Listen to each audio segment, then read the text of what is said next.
Peace, viewers. This is A Vision Entertainment Media Broadcast. This is Tommy, your host. We have a special guest once again. This is the man, Positive K. Positive K is an MC and songwriter from the Bronx, New York City, and one of the original artists of the First Priority Music Camp.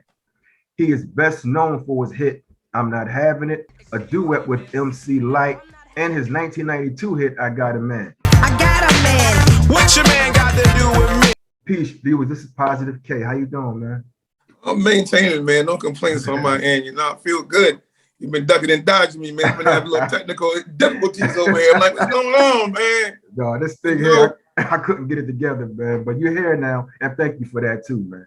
And tell dudes I'm patient, because you know what? Some people get mad at me when I'm like, hey, man, I got to go. They're like, oh, well, you don't tell Positive, it's okay. You don't got to call back anymore. I'm like, yo, buddy, hold on, be easy. Oh, man, we all got things to do here, exactly. You know? We all busy. We all busy, man. That's right. We all busy. Man. That's busy. Well, I'm glad you're here, man. It's an honor for you to come on the show. I remember the Alliance. I know it was the Audio 2, Lyte. I don't know. I know you was in the Alliance. You was affiliated with them, right? Now I was a solo artist with First Priority, but it was Positive K. Well, really, it was MC Lyte, Audio 2, the Alliance, and then me. Okay. You know, because King of Chill was there doing a lot of stuff, man. In fact, he was one of the engineers to help do Cram to Understand You, and he helped them with with the top billing and all that. And you know, Alliance was always around. You know, they had Bustin' Loose. I think about the same time I dropped, I think, Quarter Grand Pam.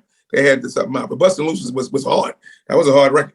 He was rocking. And King of Chill is a dope producer. He was just starting out then, but he was dope. Yeah. I knew he was dope. He knew he was dope. Everybody around him knew he was dope. He was dope. Yeah. Now I'm glad you brought that up, because now before I cut you off there, but Alliance, yeah, I did write a lot of songs on that album. I think it's the one that's called We Can Get Used to This. I think that's what it is. Okay. And that's the album. Yeah. I did a lot of writing on there. King of Chill was like, well, you got to come on in, man. Help me out with this thing. I said, okay, come on, let's go. You know, so you had your hands in it. I knew you did. You had something to do with Alliance. Oh my God, most of a lot of that album. I think the majority. You know, majority. I remember one song called Fish Heads. I remember that.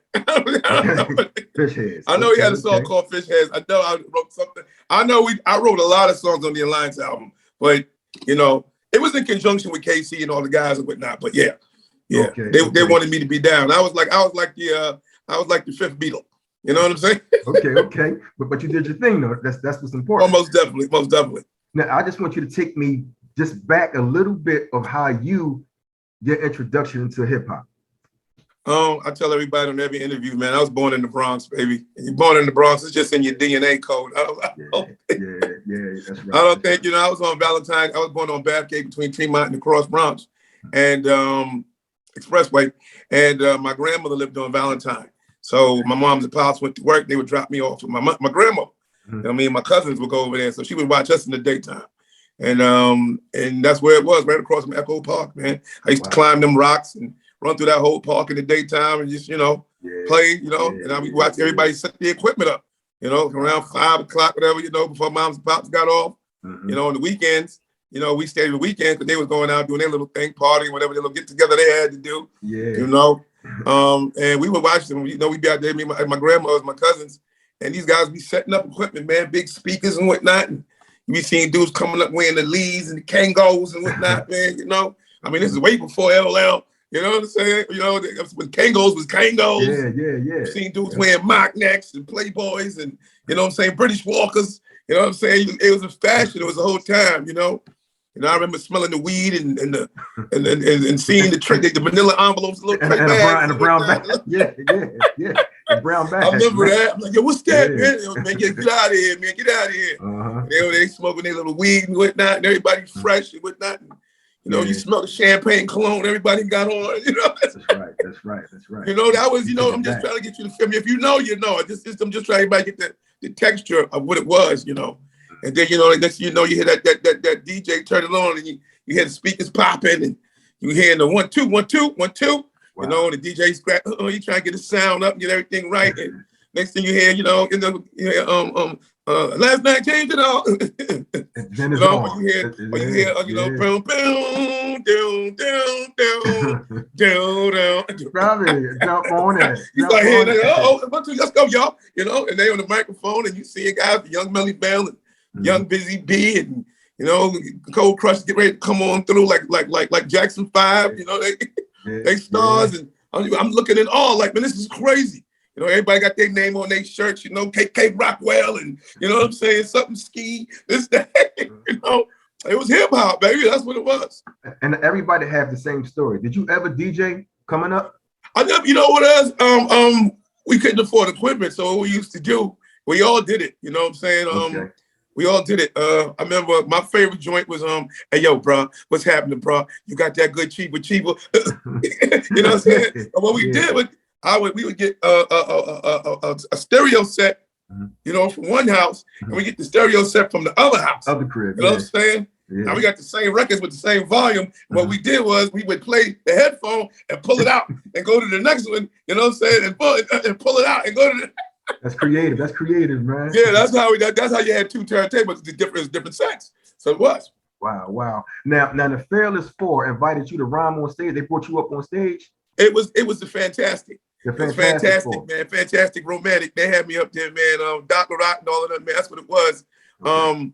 The Fearless was that's later down the road, but first I was young. My uncle had a store on Washington Avenue in the Bronx, off Webster. You go up there. You go up. It was up Brook Avenue in Washington. It was up in there, man, and on Washington Avenue, and he had a store in the corner, and there was a house party going on right next door. And they was outside the window. They was out there passing the microphone around, and it was fantastic. And they was in there, man, and I was like, wow. And I was back. Yo, man, can I rhyme? Hold on, shorty. Yeah. Hold on. So, guy finally gave it to me, and I did my little rhyme, to the lemon to the lime. And the little girl was like, oh, he's so cute. And I was like, yeah, that's what's up. I'm rhyming for the ladies from now on. That's it. There you go. And you kept it that way, huh, for a little bit. Kept it that way. Kept it a buck all the way. That's what's it at, man. And I know I understand, you're a member of the 5%er? The 5%? That's right. Name was Positive Knowledge Allah. Okay, and I wanted to ask you, you joined the Almighty God Committee group?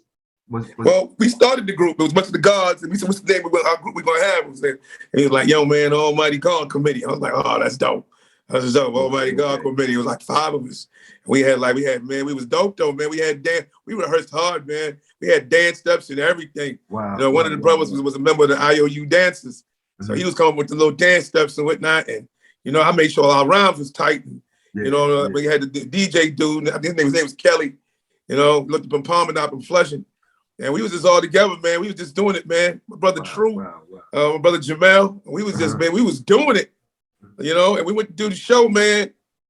I never forget it. It was a Mr. Magic Rap Attack. And it was just like, they wouldn't let us on, and I snuck out. I'm like, I'm gonna take the beating. You know what I'm saying? Yeah. But I'm going, and I went and I snuck out, man. And I went, man. I'm out there, man, like by 1 in the morning, something like that, man. 12 at night, 1 in the morning, school the next day. I'm out there, man, trying to get on stage, man, Yeah. And we get ready to get on stage. Matter of fact, they said we couldn't get on. I'm like, man, I'm getting ready to get out. I'm going home, man. So I'm getting beat down. I ain't get on. Was it worth it? Was the beat? That's why I'm telling the story. What happened was that we in the bathroom talking about it, and then Mercury from the Force MDs walks in, and I'm like, oh, Merc. You know what I'm saying? Everybody knew it. His name was on the shirt, Mercury. You know what I'm saying? I knew he was the Force MDs. So they was all dressed alike. They was wearing a little the Let Me Love You outfits and whatnot. So I'm like, I see Mercury, man. Yo, peace, God. I said, yo, man, we trying to get on. You won't let us on. Man, you do anything, man. You talk to somebody. So he said, man, hold on a sec, man. So he went and he talked to Mr. Magic now, and he got us a little time. He's like, yo, man, get dressed, man. You're wearing that? He said, go get dressed. They're going to call y'all up soon. I'm like, oh, man. So we go to the bathroom. We throw our joints on. Got the fresh valleys. Got the leather pants, the whole 9 short shots. Got our jewelry dangling. We ready to go do it. Wow. Go up on stage, but now the intro was crazy. The girls started screaming, ah. Only thing happened was the DJ, man, he practiced on a Gemini mixer. Yeah. And the club was one of those, it's like one of the official clubs. All they had was a big knob joint. Yeah. And you gotta be a real DJ to DJ with the knob, man. Is this the one when he made the record skip or something or played He the wrong? played the wrong the side. wrong So side. nervous. Yeah, He put the wrong joint on. It was like, and it was loud too, because he was turning up the master volume. The fader joint. I'm like, and everybody was like, did everybody walk off and you stayed on? Everybody walked off except me.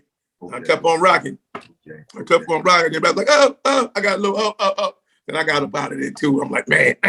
But I knew, hey, it was time for me to go solo. That was it was on solo now. I was solo after that, baby. It's Positive K after that. But since we on the solo, how big of an influence was Big Daddy Kane in your career? Man, Big Daddy Kane was everything, bro. If it wasn't for him, we probably be sitting here talking right now. First priority was, they was making big waves. They broke the name Positive K. The whole style I did with MC Lyte and everything that came out through there. I never disrespect that. That was my start. But they just wasn't giving me the respect and the love I should have got, like Lyte was getting, or like Audio 2 was getting. Yeah. You know what I'm saying? I was really getting treated like, like Cinderella. You know what I'm saying? Yeah, Cinderella. Yeah, they was treating me like that. You know what I'm saying? Like, we're going to do the party and you go over here and mop the floors. You know what I'm saying? Something, like, why am I getting treated crazy? So Kane seen it, and I got to a point one time we was doing a show, and they told me they couldn't afford to have me on the road. And then Kane had made a call for me and found out that wasn't the truth. Oh, so they just wanted to get home. They lied to you. Yeah, he lied to me. Yeah, so I was like, I'm out. That's it. I'm done. I already seen it straight up. The promoter then told me what time it was. Remember it was Carol Lewis. Never forgot that. And I was like, okay, I'm out. Wow. So Kane said, yo, man, you ain't got to go home. He said, you can ride on my bus, and you can share a room with School with Scrap, one of them. Wow. Okay. I'm like, okay, all right. So I got on the bus, and the next day I showed up at the show. They thought they couldn't. They were surprised like they seen a ghost. Like, what you doing? Yeah. Now you're back on. Yeah, I'm out. See y'all. Wow, I kept it moving. I kept it moving, and everybody who I thought was going, I was the only one that left. Like, I was supposed to have gone. I'm like, I thought it was more than me. Now everybody was there. I'm like, wow. So y'all planned it out, did you? Wow. Got it. Yeah. See. Now you actually got right back on. You know what I mean? Yeah, it came. Well, it took me a minute to get out of the contract and whatnot, but the work and the groundwork, I didn't stop working from that day on. Kane took me on the road and brought me out on every show he did in the middle of his set change, and that's how it went down for a while. Then he brought Jay-Z in, and then Jay-Z got in with us, and then it was Source Money. But for the most of it was Jay-Z and myself coming out in the middle of the Big Daddy Kane show, and we would freestyle, entertain the people until he came back. Wow. Okay. In 1992, it was the skills that pays the bills. One of my albums, one of my joints I bought, here in Philly. How happy were you with that project, man? Extremely, because it was. I was on a label, but I got it through independent. Let me do my independent stuff. Okay. I mean, being on First Priority, I've seen independence. Doing my first record with Mike and Dave and them, I seen the independence.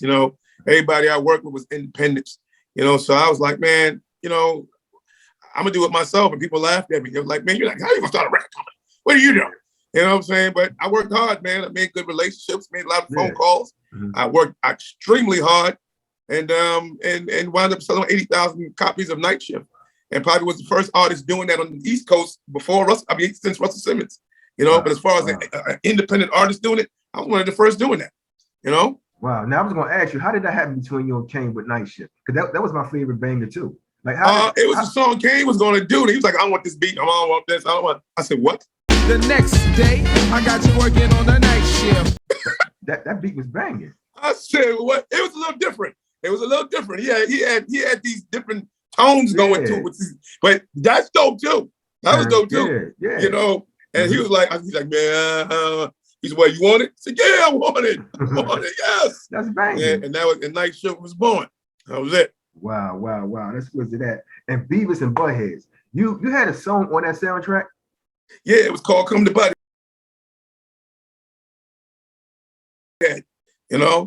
Did they call you? How did that happen? How did they I got the call, man. Like it came through Russell Simmons and Leo Cohen was managing me at the time. Okay. And they called me and said, Positive, what are you doing today?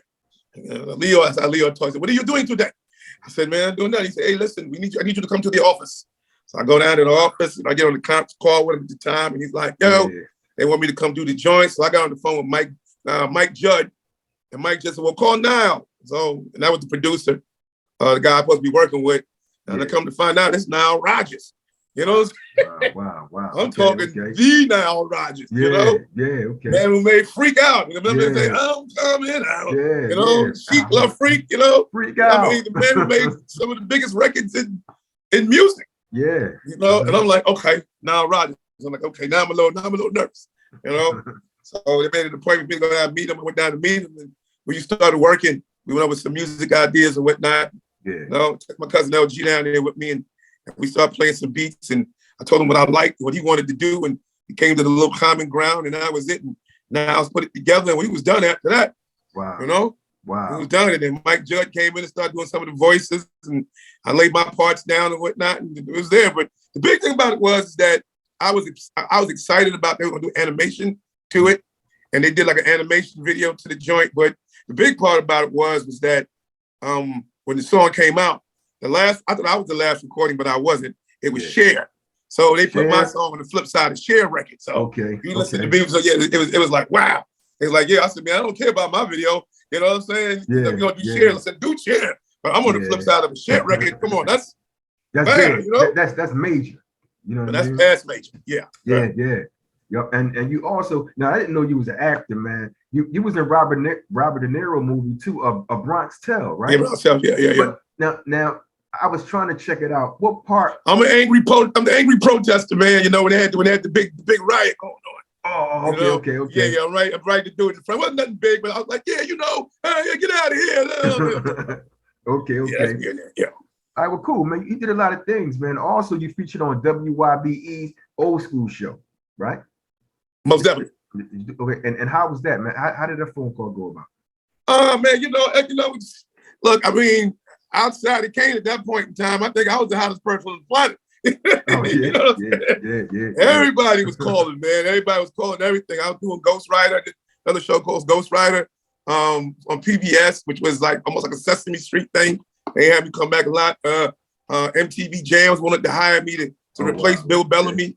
You know what I'm saying? I mean, I did a lot of joints. Matter of fact, I did about 20 episodes of your MTV Jams when Bill left, you know.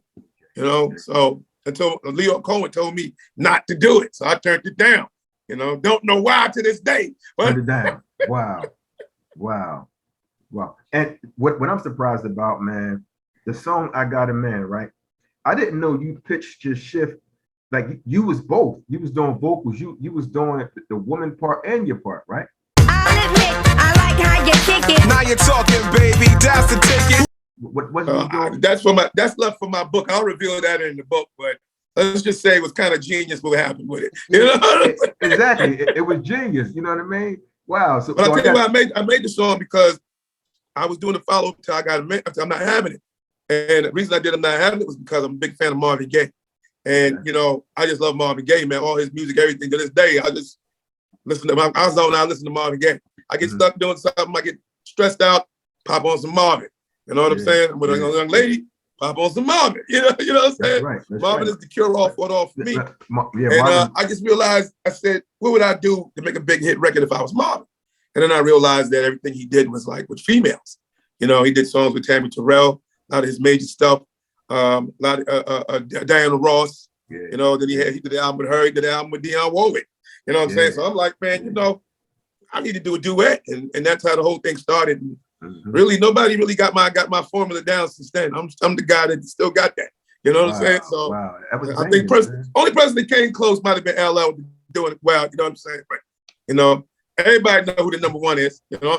Yeah, because look, I was shocked. I know you want to go deep into that, but I was kind of surprised, man. You know, it was dope. I thought he was showing mad love, and to this day he still shows mad love about it. I mean, he's like, yo, yeah, you know, I got that from Pies K. You know, I mean, that was love. I mean, I think it was like I created a style. You know what I'm saying? Which was dope. I dug it. I think Ice Cube and Yo Yo, and then I think Kid and Salt and Pepper did something, man. Even to this day, you hear it right now. I mean, you know, it's a positive character. You know what I'm saying? So.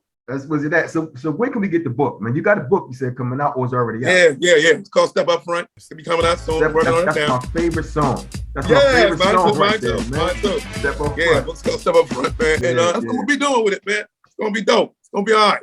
Wow, man. You know, I Got a Man was real big. And I think Step Up Front was big too, because we heard that a lot in Philly.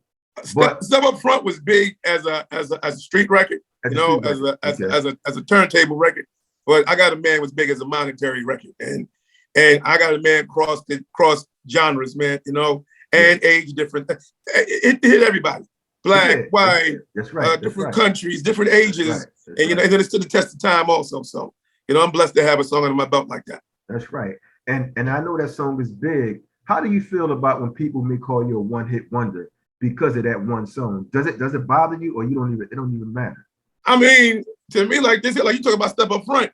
You know what I'm saying? People talk about good combination. People talk about a night shift. When you listen to Scales to Pay the Bills, you look at all the styles and different styles I put on there that if you listen to them, you'll see a lot of rappers' styles got that from Skills to Pay the Bills. That's right. You know what I'm saying? That was a blueprint for a lot of cats. It was.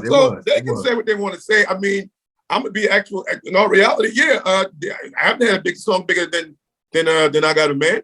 Had a lot of dope songs, and my new stuff is dope as hell right now. You know what I'm saying? It's bigger than I Got a Man. Now as of yet to be proven. I don't think Dr. Dre got a bigger song than The Chronic. yeah, you're right. That's just The Chronic. Right. I don't think. I don't think you think about special ed. You don't think about nothing but think about it. You think about Biz Markie. They said the same thing about him. You think about you got all that, you got what I need. That's right. So everybody got that they high echelon where they hit the ceiling. So somebody always got something to say. Regardless. Exactly. You think about the bars. You think about I like it.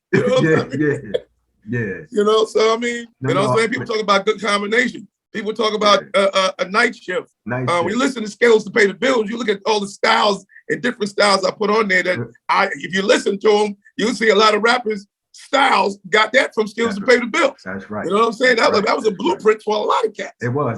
They can say what they want to say. I mean, I'm gonna be actual. In all reality, yeah. I haven't had a big song bigger than I Got a Man. Had a lot of dope songs, and my new stuff is dope as hell right now. You know what I'm saying? It's bigger than I Got a Man. Now as of yet to be proven. I don't think Dr. Dre got a bigger song than The Chronic. You're right. That's just The Chronic. Right. I don't think. I don't think you think about special ed. You don't think about nothing but think about it. You think about Biz Markie. They said the same thing about him. You think about you got all that, you got what I need. That's right. So everybody got that they high echelon where they hit the ceiling. So somebody always got something to say. Regardless. Exactly. You think about the bars. You think about I like it. So I mean, that's what it understandable. is. Yeah, that's understandable, man. Nas came out with "Where Are They Now?" Yes. How did you get on that track, man? I got the call from his brother. His brother, somebody called me, and they were like, "Yo, man, now I'm gonna rock with you on this joint." Then he went you on the joint, bring a lot of cats in and whatnot. And before he hung the phone up, I had the verse done. That quick? Wow. At that point in time, I was sitting around like, something got to pop something on later. And the phone call rang. That was it. And I started working on some new stuff, and it was great, man. It was a good experience. People talk about that a lot, man. A lot of interviews ask about that. Wow, but that song was banging, man. Yeah, a big shout out to Nas because he could have been my artist at one time.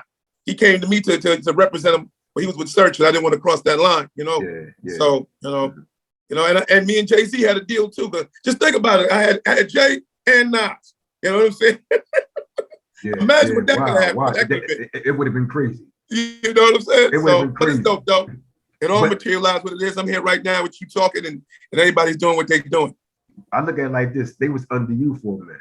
That's right. Well, I got the new joints out right now, and I'm still rocking, baby, and that's the blessing right there. That's what's it at, man. Now let's talk about the big thing that's happening. You doing stand-up comedy, or you own your own stand-up club? No, I don't own a club, but I do a lot of clubs. I got something I do called the Positive K Comedy Experience. Okay, yeah. Yeah. It's Positive K Comedy Experience, and I bring out comedians. I do I ain't gonna tell you the whole schematic because everybody's trying to jump in now. Everybody got everybody's a comedy club now. I'm like, well, I tell you, I came down here, nobody. Everybody on the comedy clubs now. Everybody coming down like, hey, what's up? You know, like, everybody got such and such presents now. Like, do something, you know. But it is what it is. But I'm doing actual stand up, man, and I didn't cut the line. I stayed in there, man. I was in the pit, waiting my turn to get on stage and tell my little jokes and win some nights, lose some nights. But I'm out there doing it, man, and I'm proud of myself for doing it. And I got a lot of respect. A lot of the real comedians out here, they give me love, man. Like, yo, now Paz is serious about it. So I'm trying to do it the right way. You know, for years I've been playing music for a living, and now I'm doing comedy. Make some noise for that. Yeah, that's right, that's right. I figured it was either this or pulling bank jobs. And let's just be honest, my skin is a little too radiant for prison.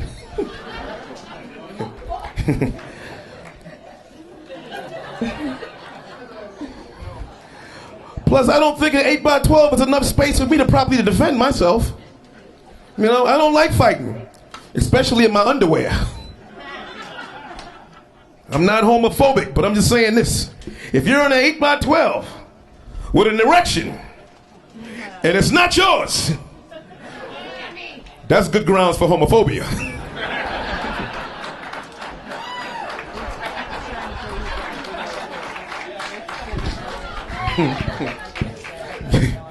Some dudes go to jail like they got timeshare, you know?